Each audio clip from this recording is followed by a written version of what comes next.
Hello, everyone. Amanda Williams, MD, MPH, and I am here today to talk to you about detoxifying your hair.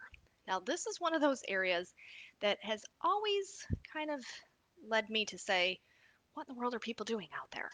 When we think about trying to live a clean and healthy lifestyle, and we think about taking our vitamins and our minerals and our omega 3 fatty acids, making sure that we're exercising and trying to eat healthy, clean foods that are free of pesticides, trying to eat organic when possible. Oftentimes, people forget about what they use on their hair and on their skin. We know that the skin is the body's largest organ, so we always have to be cognizant of this. But the same thing is true when we think about our hair. And with your hair, this is one of those areas where you really just have to be aware of what you are doing on a day to day basis because the health of your hair really does matter. And if you are putting harmful chemicals on your head day in, day out, not only is that damaging to the hair itself, but you also have to think about all the chemicals that you are exposing yourself to in terms of breathing that in, which is really kind of an alarming thing. So I always say you can kind of do like a guided imagery and imagine yourself walking through this beautiful English perennial garden, as I always describe it. But just imagine that you're going through and you're seeing all of these wonderful flowering plants and these herbs. And imagine, okay, what if I can utilize those into a shampoo or into a conditioner? Now imagine yourself going into a big factory and you see all of these big, huge barrels and tubs and containers full of chemicals. So, which would you rather choose? It's kind of a no brainer. Everybody wants to be healthy and everybody wants to be choosing clean products.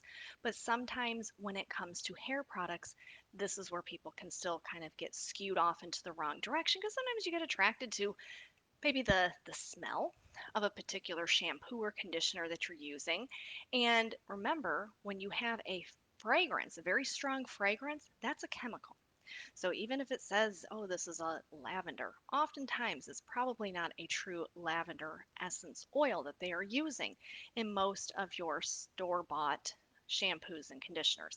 And then oftentimes they're putting artificial colors in those. I mean, there's alcohol based, you have parabens, all of these harmful things. I mean, just list all of those off.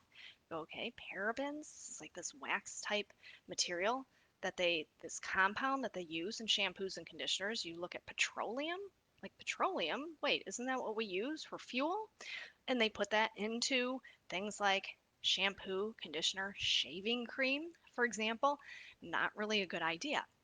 And then you get to fragrance. Now, fragrance, what in the world is fragrance? Nobody knows because technically companies do not have to disclose what that fragrance is. All we know is, as we go back to our guided imagery, we go into that big warehouse full of all of those barrels of chemicals. We know it's coming from a variety of those chemical concoctions. So we have to be smarter when it comes to the health of our hair because, as I mentioned, it's not just the harm and the damage that can come from the alcohol stripping the natural oils from the hair and the petroleum and all of those chemicals that you are applying to your head every single day. We have to think about us breathing that in. And what does that do in terms of our respiratory system? So these are things that you just really have to be cognizant about. So, luckily for you, we have all natural, very, very clean shampoo and conditioner. And when I say natural, the base of this is green tea. So now we kind of immerse ourselves into that English perennial garden. We think, okay, green tea, this is great. What else do we have? Well, we have avocado oil. Oh, well, that must be healthy for the hair. And it is.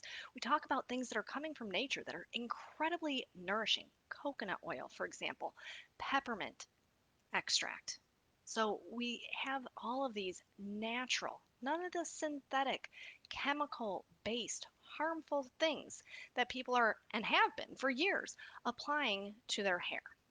So we want to try to move away from that. We want to use things that contain things like sage and rosemary and nettle and even dead sea salt. You may think, well, why would I be using dead sea salt in my hair? Well, actually, the salt works on a couple of different mechanisms. Number one, it helps in terms of just a scrubbing effect for the removal of just any impurities that our hair picks up throughout the day. But then we also have to look at it in terms of the nutrients and the activation of some of these other herbs. So, for those who want to be using clean things, using the Invite Health shampoo is a really wonderful choice. It has apple cider vinegar to help with the balance of the pH within the scalp as well as within the hair. So, all of these things, and I'm not mentioning any chemicals because there are no chemicals, so no alcohol, none of those parabens, none of these fillers. And because why do you want to put that on your head? It just doesn't make a lot of sense. So, because remember, anything that's going on to the skin, so we think about our scalp, things get absorbed in. I mean, you're putting the shampoos and stuff on your hands, and I mean, it all gets absorbed in. So, we want to use clean things. So, rosemary, avocado oil, coconut oil, all of these things can really help to support the health and the natural shine of your hair. So this is really key. And then we can follow this up with a healthy conditioner. So the Invite conditioner is a blend of these same type of wonderful herbs and plant-based nutrients once again. So we have green tea as the base. We're using lemongrass oil, vitamin E. Your hair loves vitamin E. So it's incredibly nourishing. Now, here's just a little interesting fun fact when you think about using natural products on your hair. When you're utilizing our shampoo, it doesn't have the chemicals in it to create that suds. So sometimes people will use it and say, well, there must be something wrong with this shampoo because it's not sudsing up. Well, what do you think's creating the suds? The suds is coming from a synthetic chemical. So when you're utilizing this, don't expect to get all of this big sud on top of your head, but it is utilizing all of those wonderful nutrients, the apple cider vinegar and the rosemary and the avocado oil, coconut oil, all of these nutrients to really support the health of your scalp as well as the hair itself. And then when we put the conditioner on, getting the things like vitamin E and getting that lemongrass oil, once again, some sage and some rosemary extract. There's aloe in the conditioner as well. So we have the green tea base, we have walnut seed oil in this. So it's so incredibly nourishing. And it sounds much more appealing than looking at the back of a bottle and being like, do I need to be a chemist in order to understand what I'm about to apply to my hair? So do think about that. This is the time that you want to make sure that you are doing a comprehensive wellness approach. So it's not just about, you know, healthy foods, taking the right supplements, and exercising. We also have to think about what we are topically doing. So when it comes to your skin, when it comes to your hair, be wise and think about utilizing things that are derived from nature to enhance our overall wellness. So that is all that I have for you for today. But I'm going to be back in a couple of days to talk about some more wonderful formulations that are brought to you by Invite Health. Definitely go to our website, invitehealth.com. Look at the shampoo and the conditioner. Really good choices if you care about the health of your hair. Want to detoxify, want to remove all those harmful chemicals that we've been applying for years and years and years. Start to use natural nutrients on your head. It's very beneficial. Thank you so much.